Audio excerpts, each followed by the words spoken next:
ನಮಸ್ತೆ. ನಾನೇ ಚೆನ್ನಾಗಿದ್ದೀನಿ, ನೀವೆಲ್ಲ ಚೆನ್ನಾಗಿರಲಿ ಅಂತ ಮಂಜುನಾಥ್ನಲ್ಲೇ ಬೇಡ್ಕೋತೀನಿ. ಇವತ್ತು ದಿಢೀರಂತ ನಮ್ಮ ಮನೆಗೆ ಗೆಸ್ಟ್ ಬರೋದ್ರಿಂದ ಸ್ವೀಟ್ ಏನು ಮಾಡಬೇಕು ಅನ್ನೋದು ಗೊತ್ತಾಗದೆ ತುಂಬ ಇದು ಮಾಡ್ತಿರಾಗ jamun packet buy 1 get 1 free ಇತ್ತು ಮೋರಲ್ಲಿ. ಅದನ್ನು ತಂದಿಟ್ಕೊಂಡಿದ್ದೆ.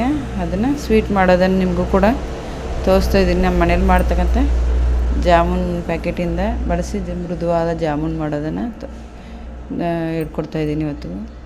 ಜಾಮೂನ್ ಮಿಕ್ಸನ್ನು ಒಡೆದು ಅದಕ್ಕೆ ಪಾತ್ರೆಗೆ ಹಾಕ್ಕೊಂಡು ಅದಕ್ಕೆ 1 ಲೋಟ ಹಾಲನ್ನ ಬೆರೆಸಿ ಮೃದುವಾಗಿ, ಅಂದರೆ ತುಂಬ ಗಟ್ಟಿಯಾಗಿ ಕಲಿಸ್ಬಾರ್ದು, ಅದನ್ನು ತುಂಬ ಮೃದುವಾಗಿ ಅದನ್ನು ಕಲಿಸ್ತಾ ಹೋಗ್ಬೇಕು.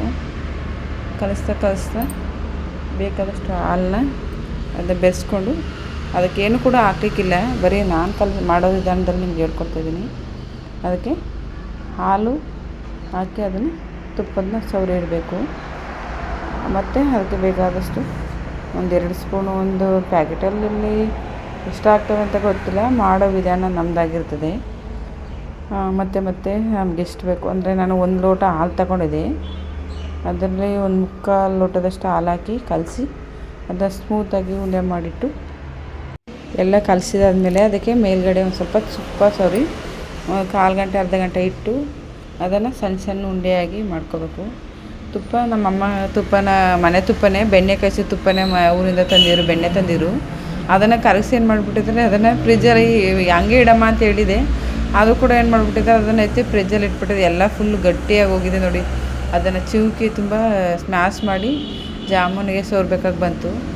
ಆಮೇಲೆ ಎಲ್ಲ ಸಣ್ಣ ಉಂಡೆಗಳಾಗಿ ಒಂದು 15-20-25 ಉಂಡೆಗಳಾದವು ನನಗೆ. ಅದನ್ನು ಎಲ್ಲನೂ ಎಣ್ಣೆಲಿ ಹಾಕಿ ಕರಿತಾಯಿದ್ದೀನಿ. ಅದನ್ನೆಲ್ಲ ಒಂದೊಂದಾಗಿ ಎಣ್ಣೆಗೆ ಹಾಕಿ ಅದನ್ನು ಗೋಲ್ಡನ್ ಬ್ರೌನ್ ಬರೋ ತನಕ ಅದನ್ನು ಕರಿಬೇಕು. ಒತ್ತಿಸ್ಬಿಟ್ರು ಕೂಡ ಒಂಥರ ಕಹಿ ಥರ ಬರ್ತದೆ, ಅದನ್ನು ಒತ್ತಿಸ್ಬೇಡಿ. ಒಂದೊಂದು ಉಂಡೆಯಾಗಿ ಒಂದೊಂದು ಅಂದಕ್ಕೊಂದು ಅಂದರೆ ಕಚ್ಕೊಳ್ಳೋ ಥರ ಇದು ಮಾಡ್ದೇನೆ ಗೋಲ್ಡನ್ ಬ್ರೌನ್ ಆದಮೇಲೆ ಅದನ್ನು ತಿರುಗಿಸಿ ಒಂಬಣ್ಣ ಥರ ಬರೋ ತನಕ ಸ್ವಲ್ಪವಾಗಿ ಅದನ್ನು ಬೇಯಿಸಿ ಬೇರೆ ಕಡೆ ಆರಕ್ಕಿಡಬೇಕು. ಇಟ್ಮೇಲೆ ಇದಕ್ಕೆ ಒಂದು ಜಾಮೂನ್ ಪ್ಯಾಕೆಟು ಒಂದು ಪೋಸ್ಟ್ಲಿ 150 ಇತ್ತೇನೋ, ಒಂದು 20 ಉಂಡೆಗಳಾಗಿದ್ವು ನಮ್ಮ ಮನೇಲಿ. ಒಂದು ದಿನಕ್ಕೆ ಅದೇ ಒಂದು 5 ಜನ 6 ಜನ ಗೆಸ್ಟ್ ಬರ್ತಾರೆ ಅಂತ ಹೇಳಿದರು. ಆ ಗೆಸ್ಟ್ಗಳಿಗಾಗುತ್ತೆ ಅಂತ ಮಾಡಿದೆ. ಒಂದು ಇದು ಮಾಡಿ ಎಲ್ಲನೂ ಅದನ್ನೇ ಕರೆದು ಸೈಡಲ್ಲಿ ಎತ್ತಿಟ್ಕೋಬೇಕು. ಆಮೇಲೆ 1 ಲೀಟ್ರ್ ನೀರಿಗೆ ಅರ್ಧ kg ಸಕ್ಕರೆ ಹಾಕಿ ನಾನು ತೆಳು ಪಾಕ ಮಾಡ್ಕೊಂಡಿದ್ದೀನಿ. ಕೈಗೆ ಅದು ಪಾಕನ ಒಂದು ಸ್ಪೂನ್ ತಗೊಂಡು ಬೆಳ್ಳುಳ್ಳಿ ಹಾಕಿ ಇದು ಮಾಡಿದಾಗ ಅದರಲ್ಲಿ ಸ್ವಲ್ಪ ಅಂಟಬೇಕು, ಅಲ್ಲಿ ತನಕ ಮಾಡಿ ಅದಕ್ಕೆ ಚೆನ್ನಾಗಿ ಆರಿದ ಮೇಲೆ ಜಾಮೂನ್ಗೆ